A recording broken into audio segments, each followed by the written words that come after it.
Hello students, आज की class में हम याद करने वाले हैं प्रोसेस ऑफ प्लानिंग।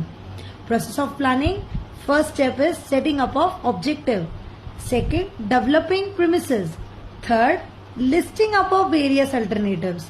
वापस तीनों स्टेप बोले, setting up of objective, setting up of objective, developing premises, listing up of various alternatives. 3 points याद हो गए आपको।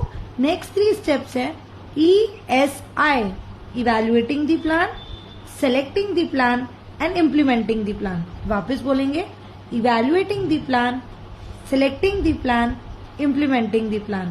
And last step is follow up action. Follow up action. चलिए जल्दी से पूरा रिवाइज करते हैं।